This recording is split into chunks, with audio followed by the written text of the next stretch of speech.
আসসালামু আলাইকুম, সবাই কেমন আছেন? সবাইকে রমাদান মুবারক।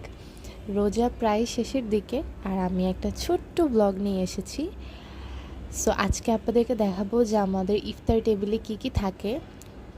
আজকে যে আয়োজনগুলো হচ্ছে, আমরা ইফতারি দিব বাসায়, আমার ফ্রেন্ডের বাসায়, পাশের বাসায়, তারপরে নিজেও ইফতারি দিয়েছি। সো কী কী তৈরি করলাম সেটাই আপনাদেরকে দেখাবো।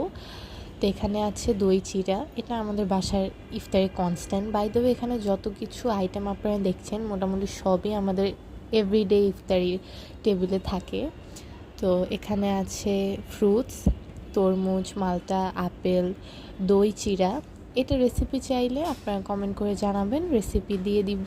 প্রত্যেক বাসার জন্য এরকম একটা প্লেটের মধ্যে ফ্রুটস মিক্স করে দিয়েছি। তারপরে এই যে খিচুড়ি, চিকেন খিচুড়ি করেছি, ভুনা খিচুড়ি।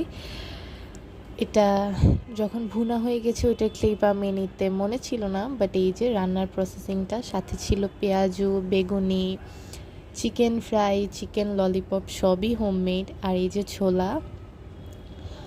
তো প্রত্যেকটা বাসায় আমরা এরকম ট্রেতে করে সব আইটেমের থেকে এক প্লেট দিয়েছি, প্লাস ছিল ডিম চপ, ট্যাঙ্কও দিয়েছি এক বোতল, স্যালাড ছিল, সাথে ছিল রুয়াবজা।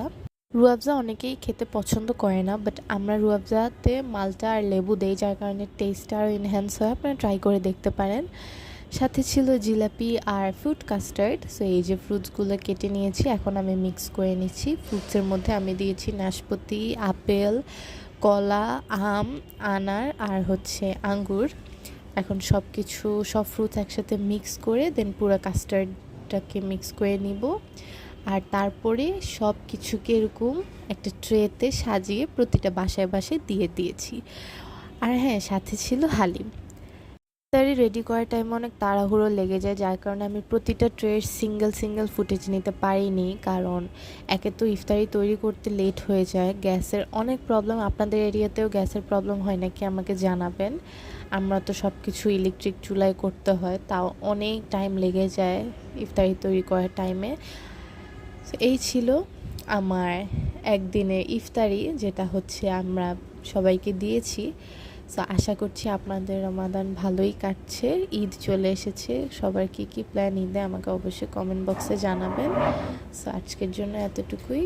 সবাই ভালো থাকবেন, সুস্থ থাকবেন। আমার পেজে লাইক, কমেন্ট, ফলো, শেয়ার করবেন আর ইউটিউব চ্যানেল সাবস্ক্রাইব করবেন। টিল দ্য নেক্সট টাইম, আল্লাহ হাফেজ।